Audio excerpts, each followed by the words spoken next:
Que el Señor los bendiga. Que el Señor los bendiga. En esta noche queremos compartir con ustedes un mensaje que lleva por nombre Una fe victoriosa. Nuestro texto de esta noche se encuentra en 1 de Juan, capítulo 5. Los voy a invitar a que vayan conmigo a la primera epístola de San Juan, en el capítulo 5, y que leamos el verso 4.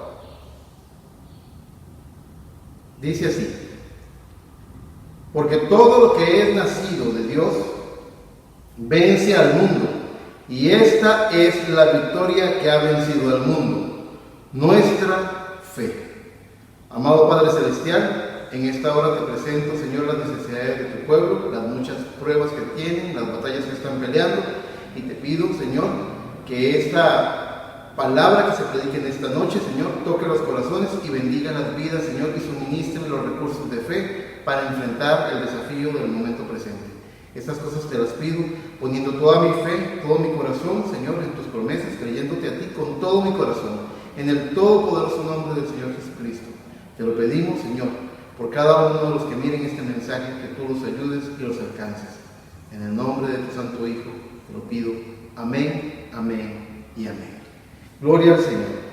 Lo que quisiéramos hablar en esta noche sobre una fe victoriosa, lo primero que hay que hablar es que hay diferentes tipos de victorias en la vida del hombre.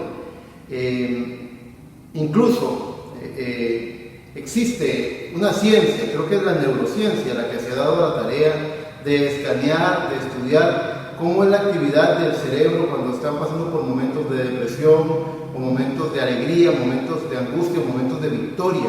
Y han estudiado algo que han llamado el efecto ganador. Por ejemplo, cuando un equipo de fútbol o de alguna actividad deportiva gana un campeonato, supuestamente hay un lóbulo frontal que se enciende, que por la electricidad que tiene está sumamente activo, y todo el equipo en conjunto tienen esa zona del cerebro encendida, con gran ánimo, muy excitados, muy felices por la victoria que han alcanzado. Lo han estudiado también para equipos de vendedores, equipos de ventas, diferentes tipos de trabajo de equipo. Se ha estudiado y se ha visto el fenómeno de lo que llaman el efecto ganador.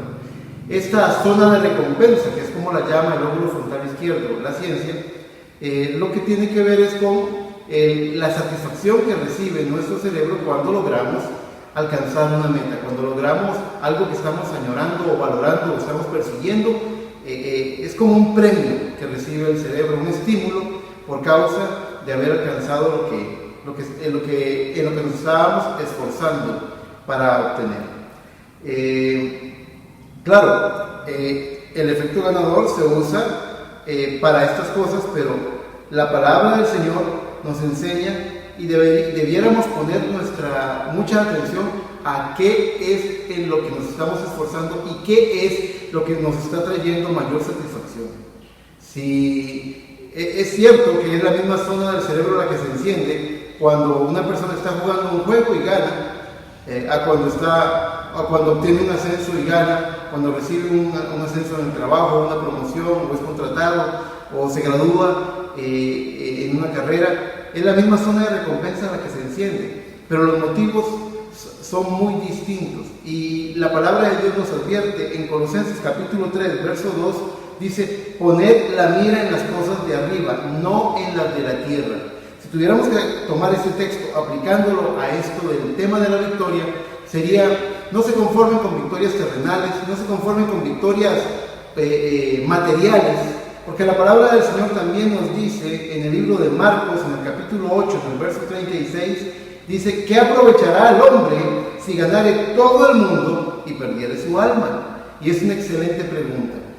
¿Por qué poner nuestro corazón en tesoros que el ladrón puede robar, que el hollín puede arruinar?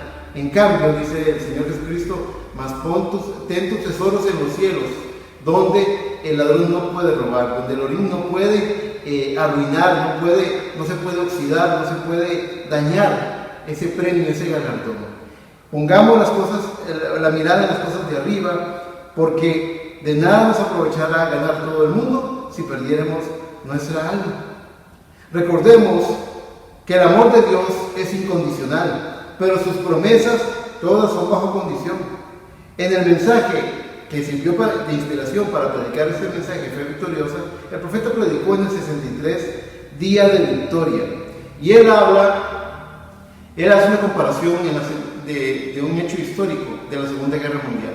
Algo que llamaron el día el día V de Victoria. Lo llamaron así, pero dice que antes de pasar por el día V, tuvieron que pasar por el día D, que fue un día donde los ejércitos aliados se reunieron para hacer un ataque frontal y avanzar para poder vencer al ejército alemán. Así que nos damos cuenta de lo que él está diciendo es, si tú quieres tener tu día de victoria, primero debes tener tu día de batalla. Vamos a decirlo de esta forma: batalla se escribe con B grande, victoria se escribe con B pequeña. Si tú quieres tener tu día de victoria con B pequeña, primero debes recordar siempre, esa es una buena forma de recordarlo, siempre primero debes alcanzar la B grande, que es la de la batalla, porque es ahí donde se forja el carácter, porque es ahí donde se obtiene la recompensa, en la batalla. Recordamos algunos casos que nos pueden hablar respecto a esta condición de que antes de alcanzar el día de victoria tenemos que pasar por el día de batalla. Recordamos el sublime gozo del pueblo de Israel cuando Dios cerró las aguas del mar, que acababan de atravesar. Fue un motivo de gozo. La palabra del Señor dice que Moisés elevó un cántico, el famoso cántico de Moisés, acompañado de la danza con pandero que hizo Miriam, su hermana, y todo el pueblo de Israel se estaba regocijando. Tenían una sensación de victoria, una sensación plena de que Dios les había dado la victoria. Nunca un pueblo, recuerden que era un pueblo que llevaba 400 años siendo esclavo, recibiendo azotes, recibiendo golpes, y ahora gozaban de una libertad que el hombre había tratado de quitarles, pero Dios se las había sostenido con su mano poderosa. Pero ese día de victoria no hubiera llegado sin el día de batalla. Ellos vieron a Moisés dando plaga tras plaga, castigo a Faraón y al pueblo de Egipto. Ellos vieron cómo Dios estaba peleando por ellos. Ellos lo vieron también con el desafío de hallarse atrapados en medio de un inmenso mar contra un ejército que estaba buscando venganza. El Faraón envió a su ejército que los tenía atrapados contra el mar. ¿Y qué apareció ahí? La columna de fuego en medio de ellos para protegerlos. Y le dijo a Moisés ante su pregunta: ¿por qué clamas a mí? Diles que marchen. Y Moisés, tomando su vara, caminó hacia las aguas y le dio las órdenes a las aguas de que se retiraran. Y un viento fuerte sopló y las partió en dos. Y ellos caminaron toda esa noche en medio de gigantescas paredes de agua. Ese fue su día de batalla. Mientras ellos cruzaban en medio de ese mar, en medio de la noche, Dios estaba con la columna de fuego alumbrándoles el camino para que pudieran ver dónde caminar. Y mientras tanto, la misma columna de fuego que de un lado estaba haciendo luz para su pueblo, del otro lado estaba haciendo columna de nube, tinieblas y oscuridad para los perseguidores, para los que estaban tratando de alcanzar y dañar a sus niños, a sus hijos. Así que nos damos cuenta de que antes de alcanzar aquel glorioso día de victoria, tuvieron que pasar por el día de batalla. Y eso hizo que saborearan, eso hizo que valoraran más la gloriosa victoria que Dios les estaba dando. Recordamos el gozo del mismo Josué, cuando 40 años más tarde le tocó pasar por una experiencia similar con el pueblo de Israel. Moisés había muerto y ahora el pueblo estaba especulando: bueno, ¿qué va a pasar con nosotros? Si Dios siempre oyó a Moisés, si Dios siempre le contestó a Moisés, si cuando Moisés levantaba los brazos era victoria y ahora él no está para levantar los brazos, ¿ahora qué vamos a hacer sin Moisés? Pero Dios ya le había dado una promesa increíble y grandiosa. A Josué le había dicho: como fui con Moisés, seré contigo, porque Él es el mismo de ayer, de hoy y de todos los siglos. Y Él le da órdenes a Josué de que pasen por el Jordán. Curiosamente lo manda a cruzar el Jordán en la época en la que el río Jordán está más caudaloso.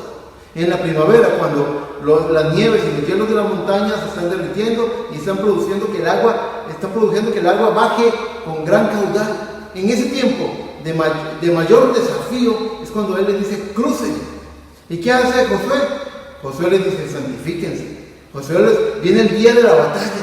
Josué les dice a los levitas: tomen el arca, crucen. Es cierto, ellos al otro lado, cuando al otro lado iba a ser la tierra prometida, y ellos gozaron, cuando entraron a Jerusalén, tuvieron la tierra que fluye leche y miel que Dios les había prometido. Ese fue un día de gozo, ese fue un día de alegría, ese fue un día de cumplimiento de la palabra, de la promesa de Dios. Pero antes de ver el día de victoria, ellos tuvieron que enfrentar ese Jordán, y los levitas tuvieron que mojarse las faldas de su ropa cruzando el Jordán para que las aguas se retiraran. No fue que se retiraron y entonces cruzamos. Ellos tuvieron que empaparse las faldas de sus ropas llevando el arca para que se retirara. Y muchas veces nosotros vamos a tener que ver ese enorme desafío, esa enorme prueba que tengamos, y tenemos que mojarnos, tenemos que ensuciarnos las manos, tenemos que pelear una batalla antes de ver que las cosas se vayan retirando. Josué había visto la gloria de Dios en el Jordán, luego vio la gloria de Dios aprendiendo del mensaje de la obediencia.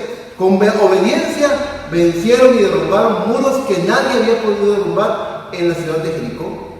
Es decir, que él estaba en todas las cosas, Dios les estaba dando victoria tras victoria. Tal vez el día más clave de victoria para Josué fue el día en el que estaba peleando con la Confederación de Reyes. Y dice la palabra de Dios que Dios estaba peleando con ellos y que eran más los muertos por las grandes rocas de granizo y fuego que caían y golpeaban al pueblo enemigo, a los ejércitos enemigos, que lo que el mismo pueblo de Israel estaba haciendo con ese enemigo. Y eso los llenó de gran ánimo. Dios está peleando con nosotros, pero hubo un obstáculo, pero hubo un problema. El día se estaba acabando. Josué observó el atardecer y sabía que su obstáculo era ese atardecer, porque si atardecía bajo la oscuridad, esos ejércitos se iban a reagrupar y les iban a dar mucho problema, y él sabía que ese era el día de su victoria, que ese era el día en que tenía que pelear esa batalla. Ahora les voy a decir lo que dice el profeta en el mensaje día de victoria. Él dice que Josué le habló al sol. Le dijo: sol, detente en Ajalón, sol y luna, deténganse. Los detuvo. Hermanos, eso lo que hizo él fue hablar la palabra. Y lo que dice que cada uno de nosotros debe hacer es hablar la palabra. Hermano, hable la palabra. La palabra, usted puede decir: pero ¿cómo tengo yo seguridad de que Dios va a respaldar mis palabras? Él es el sumo sacerdote de nuestra confesión. Él va a respaldarlo cuando usted esté haciéndolo en fe, sujeto a la palabra. Por supuesto que si usted está pidiendo el mal para alguna persona, Dios no lo va a escuchar porque está en contra de la palabra. Porque la palabra de Dios es amor, la palabra de Dios es perdón, la palabra de Dios es justicia. La palabra de Dios se va a cumplir. Pero si usted bajo el carácter de la palabra de Dios, bajo el carácter de Cristo, usted mira un desafío, un obstáculo delante suyo, y usted le habla, ese monte se tiene que quitar. Dice la palabra de Dios en Marcos 11:23, porque de cierto, os digo que cualquiera que dijere a este monte: quítate y échate en el mar, y no dudar en su corazón, sino creyere que será hecho lo que dice, lo que diga le será hecho. Háblele a ese monte. Usted le voy a explicar cómo lo dice el profeta. El profeta dice: háblele a ese monte y dile: quítate de aquí. Ese monte pareciera tal vez a los ojos humanos, a la vista natural, que haya seguido, pero unos cuantos granitos de tierra han empezado a rodar. La obra de Dios ha empezado a efectuarse. Usted solamente permanezca en fe. Usted párese como un roble, valiente, creyendo que el que le dio la palabra es más que poderoso para poder cumplirla. Usted quédese ahí y vea cómo ese monte se mueve. Eso es fe sobrenatural, lo que Dios nos regala. Si tuvieras fe como un grano de mostaza y le dijeras a este monte: quítate, el monte tiene que ser quitado. Háblele y permanezca firme. Encontramos también, recordamos, no solamente la gran victoria que Dios le regaló a Moisés, la gran victoria que Dios le regaló a Josué, pero encontramos también al patriarca Abraham. El patriarca Abraham tenía un testimonio. Él poseía un testimonio de la gran fidelidad del Señor. Él podía decir, cuando tenía casi 100 años de edad, que Dios lo había hecho padre. Le había dado a su hijo prometido, el cual había esperado por 25 años. Tremendo. Él tenía las evidencias. Él podía abrazar a su niño y delante de la gente decirles a ellos, poniendo su mano en el hombro de su niño: Yo sé que Dios existe porque este niño es el testimonio de ese poder, de esa promesa. Yo sé que Él vive. Pero una noche, Dios llama a Abraham. Abraham sale de su tienda y Dios le habla y le dice y le pide que sacrifique a su hijo en el monte Moria. Ahora el monte Moria es el día de batalla. Y recuerden, antes de ver el día de victoria, tenemos que pasar por el día de batalla. Dios nos está entrenando. Dios está trabajando en nosotros para que nuestra fe sea una fe victoriosa, no una fe inactiva, no una fe muerta, no una fe pasiva, no una fe sin obras, porque la fe sin obras está muerta. Es una fe que actúa, es una fe que acciona. Y encontramos entonces que Él sube al monte Moria, y cuando el día de victoria de Él fue algo glorioso, porque cuando Él desciende del monte, Él viene con una victoria en su mano diciendo lo que Dios le dijo: tú y tu simiente poseerán las puertas del enemigo. Y sabemos que la palabra del Señor nos dice en el libro de Gálatas que todos los que somos hijos de fe, todos los que somos de Jesucristo, somos simiente de Abraham. Así que somos dueños de semejante promesa como la que obtuvo Abraham en el monte Moria. Pero dése cuenta que cuando Él desciende con semejante promesa es porque Él había peleado una batalla. Camine conmigo, por favor. Quiero que usted en su mente camine conmigo esa caminata que hizo Abraham hacia el monte Moria. Él empezó a caminar con sus dos criados, seguramente un par de criados, con su hijo Isaac, y llegó a cierta parte. Dice la palabra de Dios en Génesis 22:5, dice: entonces dijo Abraham a sus siervos: esperad aquí con el asno, y yo y el muchacho iremos allí y adoraremos y volveremos a vosotros. ¿Qué significaba para Abraham lo que Dios le había pedido? Él tuvo esa noche él tuvo la más grande batalla que tenía que tener, porque él iba a sacrificar lo que más amaba, a su hijo. Borrar la evidencia de que Dios estaba con él.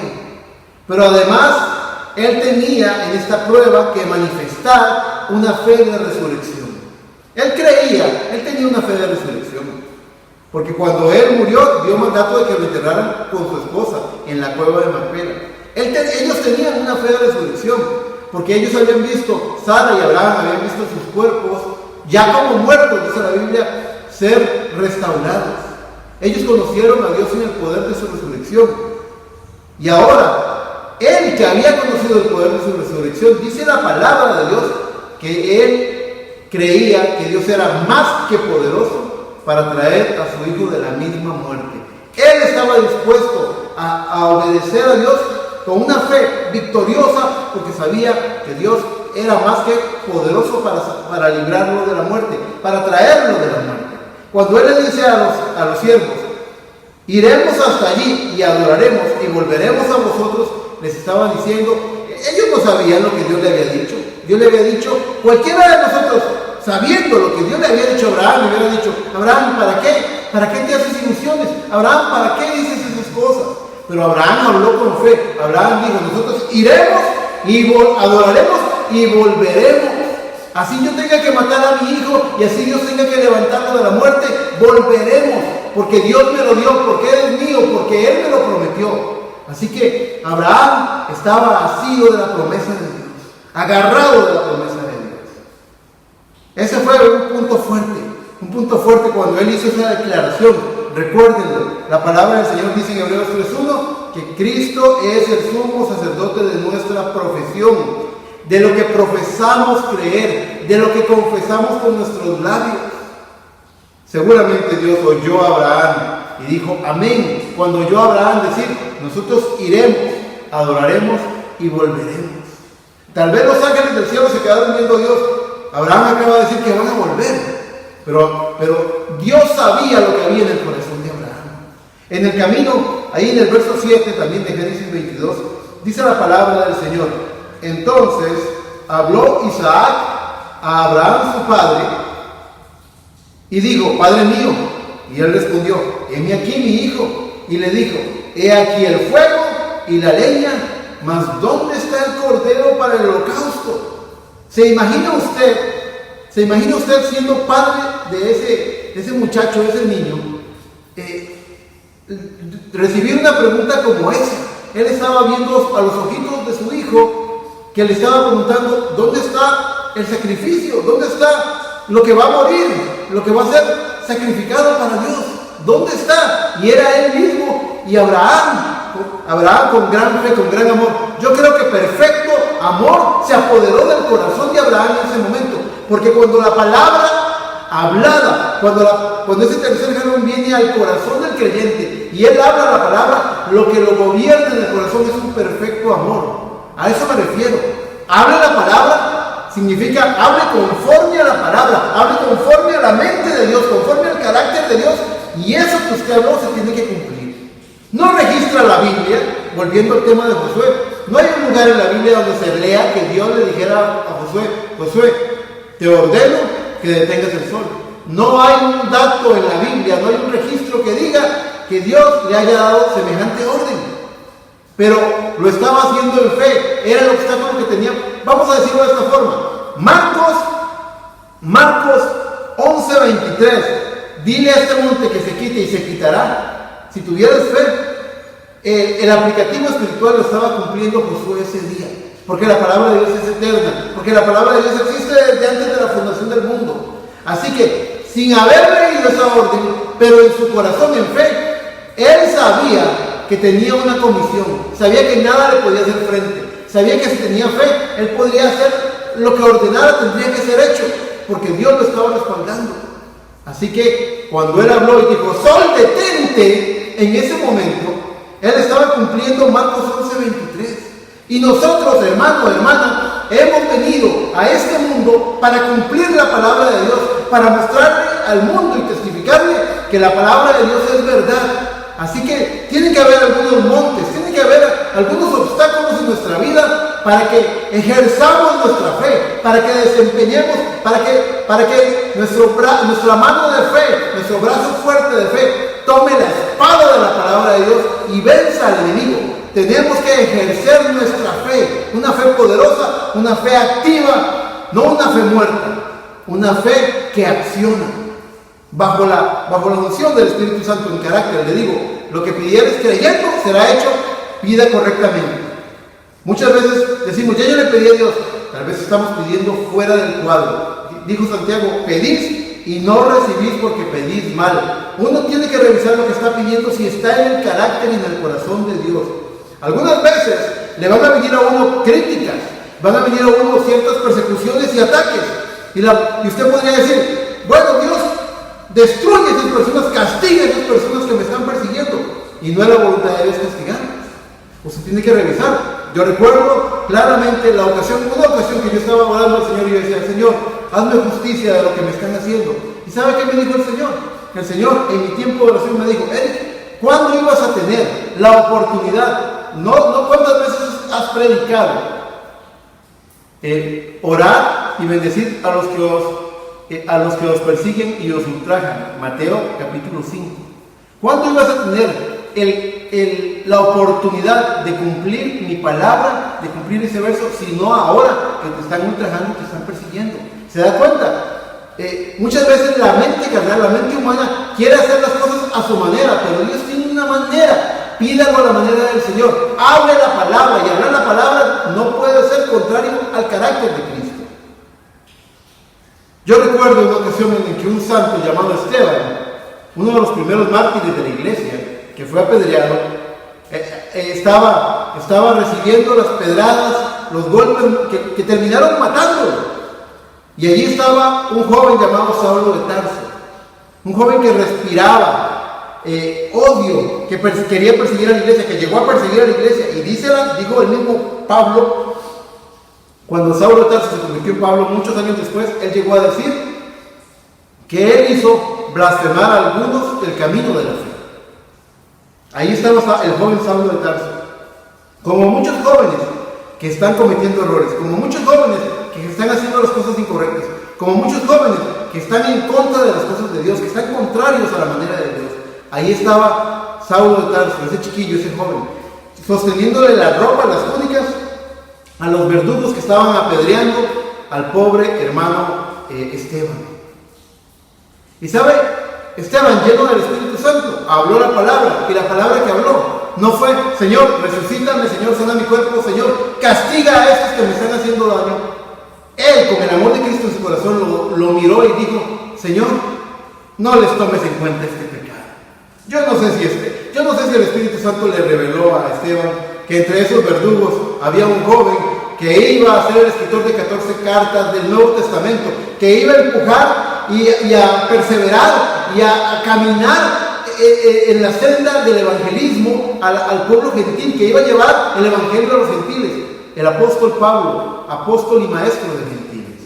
Así que nos damos cuenta de que él es el sumo sacerdote de nuestra confesión. Y ahí está, no hemos parado de caminar, estamos caminando con Abraham. Primero tuvo una gran victoria, primero tuvo un gran golpe en su pelea, en su batalla, en su día de batalla, cuando volvió a ver a sus siervos y les dijo: nosotros iremos y volveremos. Él confesó con su boca que su hijo iba a volver. Después de eso, vemos el tremendo golpe que la prueba le estaba asestando. Ese hijo tan amado por él, viéndolo a los ojos, diciéndole: ¿a dónde está el animal del sacrificio? ¿A dónde está el cordero?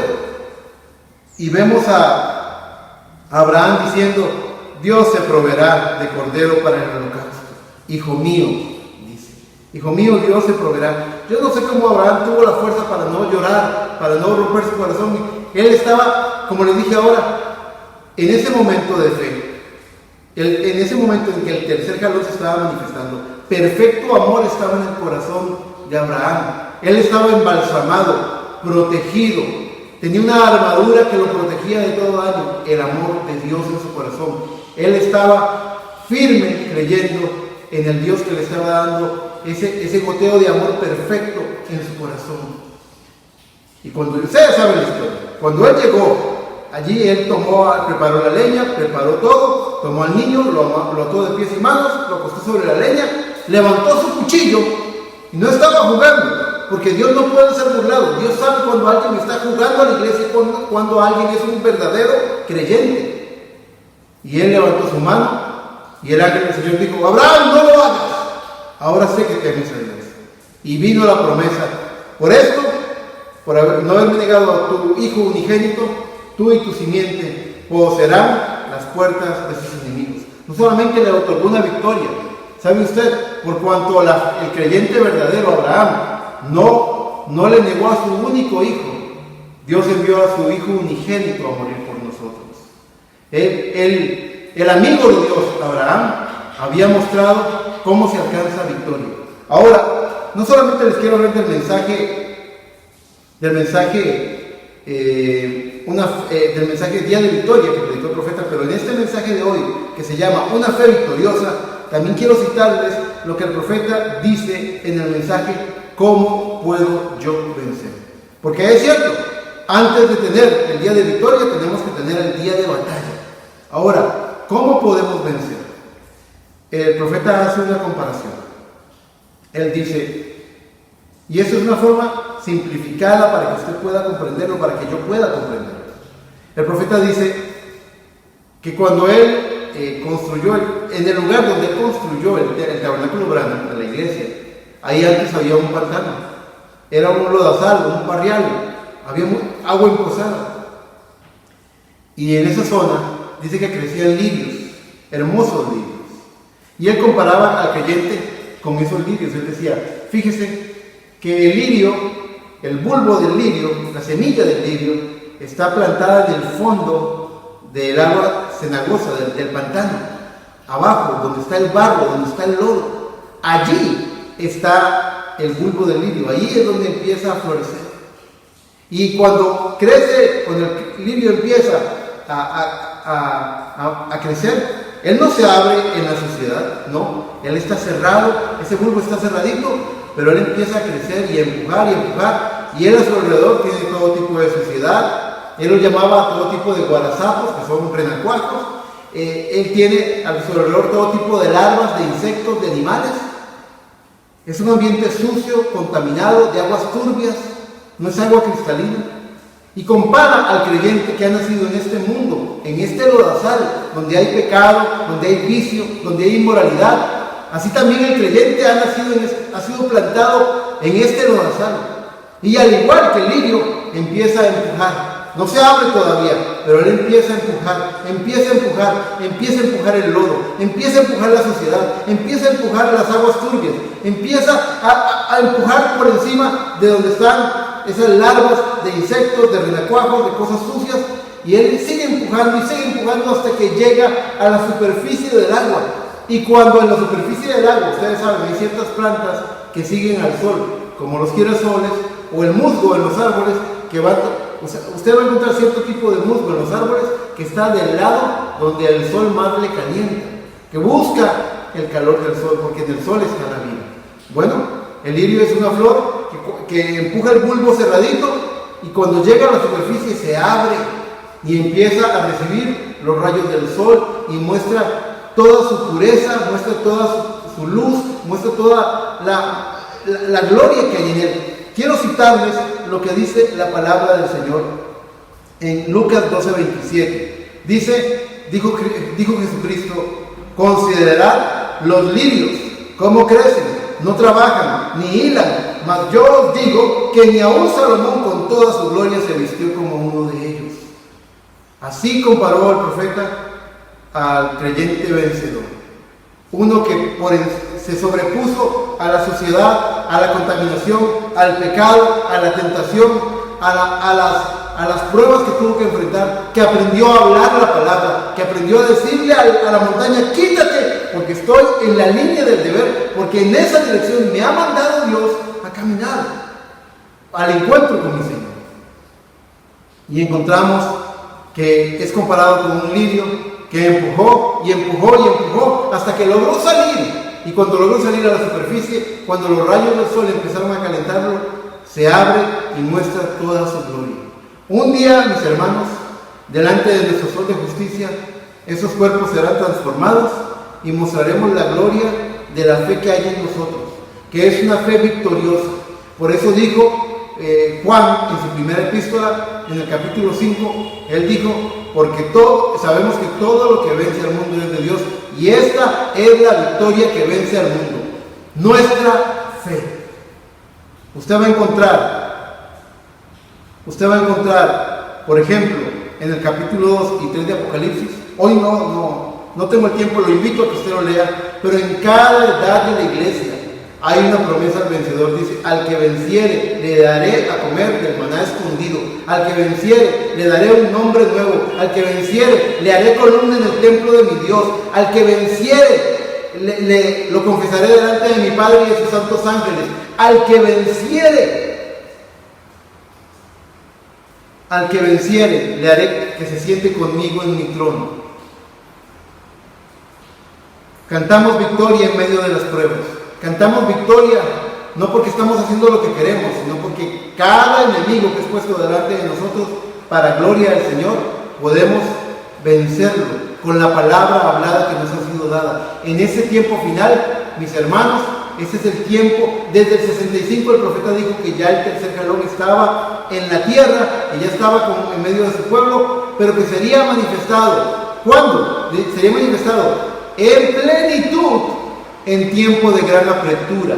La apretura viene no para hacernos rendirnos, la apretura viene para manifestar la fe robusta que hay en nuestros corazones. La apretura tiene que venir, porque antes del día de victoria tiene que venir el día de la prueba. Quiero decirles que usted debe mantenerse sosteniendo la victoria de Cristo sobre su vida. La palabra del Señor nos dice, y esta es mi última cita con la que quiero cerrar la prédica de esta noche, en 2 de Corintios capítulo 6, verso 9. Voy a dar solamente unos segundos de tiempo para que usted la encuentre. 2 de Corintios capítulo 6, en el verso 9. La palabra del Señor dice así: como desconocidos, pero bien conocidos, como moribundos, mas he aquí vivimos, como castigados, mas no muertos, como entristecidos, mas siempre gozosos, como pobres, mas enriqueciendo a muchos, como no teniendo nada, mas poseyéndolo todo. Cada una de estas cosas lo que está diciendo es como desconocidos, pero cantando victoria, como moribundos, pero sosteniendo la victoria, como pobres, pero sosteniendo la victoria de Cristo en nuestra vida. Todas estas palabras lo que están expresando es la victoria cristiana. La victoria cristiana no depende de circunstancias placenteras, porque el mundo, este mundo, ha sido embaucado, ha sido engañado por las cosas fáciles de este mundo. Pero las cosas verdaderamente eternas, en las que usted tiene que poner la mirada, van a probarlo, van a probar a ver si usted está hecho del material que supuestamente puede enfrentar esa prueba. Recuerde las palabras de Dios: no os es dada una prueba, una tentación que no podáis sobrellevar, y juntamente con la prueba está la salida.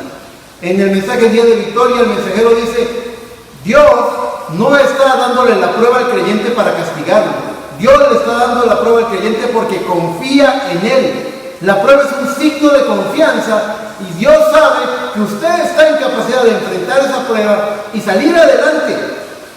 Hable la palabra, dígale a ese monte que se quite, manténgase firme. Unos cuantos granitos, unas pocas piedritas empezarán a rodar, pero ese monte se va a mover, ese monte se va a quitar, porque su fe está empujando. Es una fe sobrenatural. La palabra del Señor, yo estaba meditando antes de predicar este mensaje sobre lo que es fe, porque el profeta nos enseñó que fe es una revelación. La palabra del Señor también nos dice en Hebreos 11 que fe es certeza.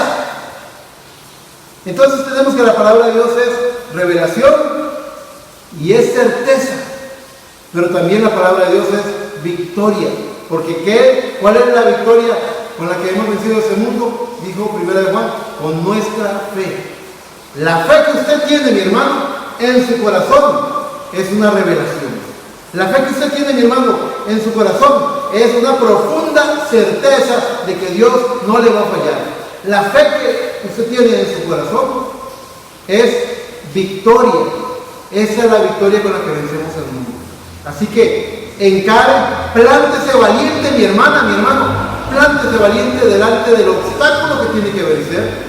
Recuerde, su batalla no es contra carne y sangre. Reconozca cuál es su batalla. Reconozca y pida con carácter la cosa correcta.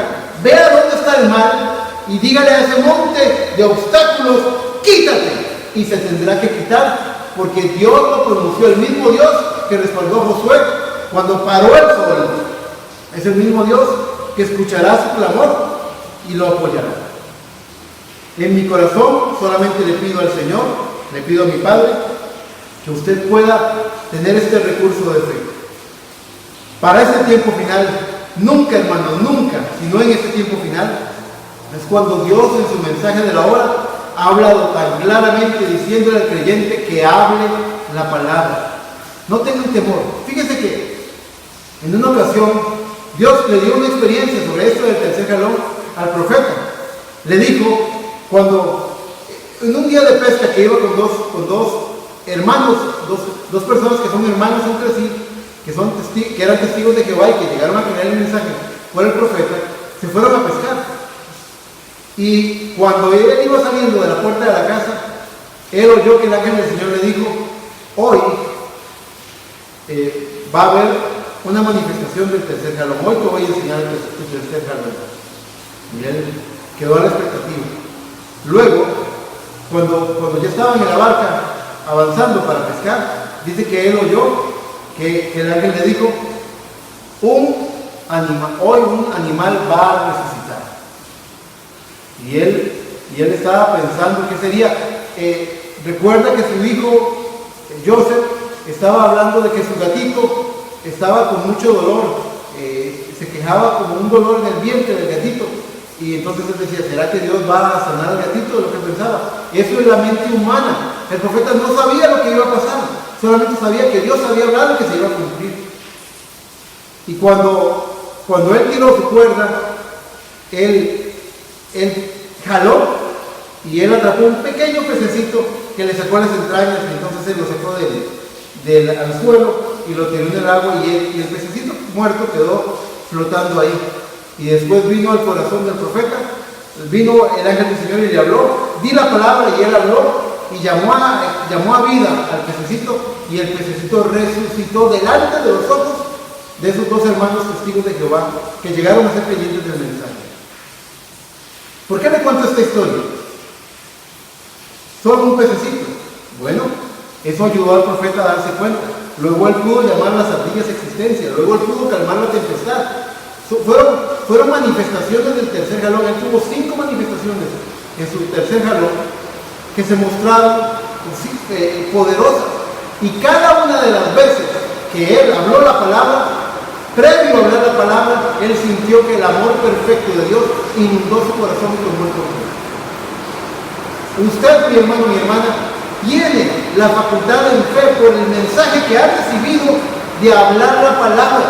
Tenga fe. Deje que el amor llene su corazón y deje que el amor lo haga hablar y deje que Dios honre, deje que Cristo, el sumo sacerdote de nuestra confesión, honre las palabras de fe que usted dijo, como las honró con Hattie Wright y como las ha honrado con tantos hijos, como lo hizo con la mujer sirofenicia. Para los que no conocen tal vez los detalles del mensaje, pero que sí saben que hay un Cristo, que hay un Dios y que están oyendo este mensaje, la palabra de Dios cuenta en los evangelios de una mujer sirofenicia, griega de nacimiento, que tenía una niña atormentada, y ella, la niña que estaba atormentada por un demonio, decía que estaba ardiendo en fiebre en su casa, y esta mujer supo que a escondidas en ese pueblo estaba Jesús de Nazaret, y nadie lo había visto, nadie sabía quién era Jesús de Nazaret, y entonces cuando lo vio, empezó a gritar, hijo de David, ten misericordia de mí, hijo de David, ten misericordia de mí. Y los varones, los discípulos de Cristo le dijeron, maestro, esta mujer está dando voces detrás de nosotros, despídela. Y entonces él se volvió y le dijo, ¿qué quieres?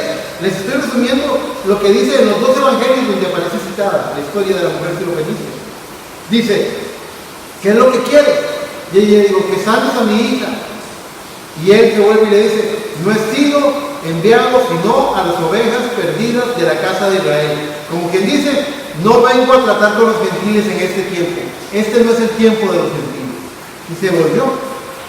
Y ella le dijo, Señor, socórreme. Ve qué interesante, cuando ella le habló, hijo de David, cuando ella lo llamó hijo de David, él le dijo, yo he venido a las ovejas perdidas de la casa de Israel. Es decir, ella no podía llamarlo hijo de David, porque ese era un título eminentemente judío, de cumplimiento de escrituras hebreas para los judíos. Pero ella persistió, ella perseveró, ella se mantuvo firme y le dijo, Señor, socórreme. Y aunque él no es el rey, no es el hijo de David, para ella sí es su Señor, porque él es el Señor de todos nosotros, la novia gentil. Así que ella dijo, Señor, socórreme. Y él se vuelve y dice, ¿qué es lo que quieres que haga? Y él le dijo, que sanes a mi hija, que está atormentada con demonios, que sufre fiebre allá en la casa. Y el Señor le dice, mira, no está bien dar el pan de los hijos a los perritos, a los perros. La llamó perro, porque así es como el pueblo de Israel miraba a los gentiles, como perros. Y ella, con gran fe, se volvió y lo miró a los ojos y le dijo, sí, Señor, pero aún los perrillos, no los perros, los perrillos comen de las migajas que caen de la mesa de sus amos. Usted puede entrar en eso. Los que tienen una mascota en la casa saben lo que es ver al perrito sentado a los pies de uno, viendo mientras uno come, pidiéndole que le suelte algo. Ella entró, ella supo, ella fue sabia, ella tiene una fe perseverante y dijo, Señor, pero aún los perrillos comen de las migajas. Yo no ocupo toda la hogaza de pan, yo no ocupo que dejes a los hijos sin alimento, yo solamente ocupo una migaja de tu poder. Recuerde, si tuvieras fe como un grano de mostaza, le dirás a este monte, quítate, y será quitado. ¿Y sabe qué le respondió el Señor? El Señor le dijo, mujer, por este dicho, tu hija ya sanó. Hay otras versiones bíblicas que dicen, por esta palabra. ¿Cuál palabra? La que ella dijo. Ella se humilló. Ella se humilló a lo sumo. Ella dijo, sí, Señor, soy un perrillo, pero solamente ocupo una pequeña migaja. La palabra del Señor dice, al corazón contrito y humillado Dios no desprecia. Ella supo entrar por el canal correcto. Ella tocó el corazón de Cristo. Y dice la palabra de Dios que fue por esa palabra. El profeta de Dios dice, noten, Cristo nunca oró por la niña, nunca le impuso las manos, nunca dijo una palabra respecto a la niña. Nada más dijo, por este dicho, por lo que tú dijiste, ella ya sanó. Él es el sumo sacerdote de nuestra profesión. Lo que profesamos con nuestra vida, con nuestros labios de Él. Abraham lo dijo. Josué lo dijo, le dijo al pueblo de Israel, santifíquese, porque en 3 días cruzaremos el Jordán. Lo confesó con su boca. Abraham lo dijo, iremos y volveremos. Y Dios oyó la fe de ellos, y Dios puede oír la fe suya hablando. Háblele su monte, dígale que se quite. Una fe victoriosa está hoy en el corazón de los creyentes y pueden hablar la palabra, porque ha llegado el tiempo en que la novia de Jesucristo entre en su tercer jalón también. Vemos la apertura, vemos lo que esta pandemia está produciendo, no solamente muerte y enfermedad, pero no solamente está llenando los hospitales, pero vemos que la economía que está trayendo una gran crisis económica, un terrible descalabro en todas las sociedades del mundo. Así que nos damos cuenta que la apertura está viniendo, pero no tengan miedo de la apertura, mis hermanos, porque en ese momento, en medio de la apertura, se va a despertar en el corazón de cada creyente una fe victoriosa que habla la palabra, y ese monte tendrá que quitarse, como fue en los días de Josué, de Abraham y de Moisés. Que el Señor los bendiga, mis hermanos. Hasta la próxima. Solamente oro que esta palabra pueda sembrarse profundo en su corazón. Dios los bendiga.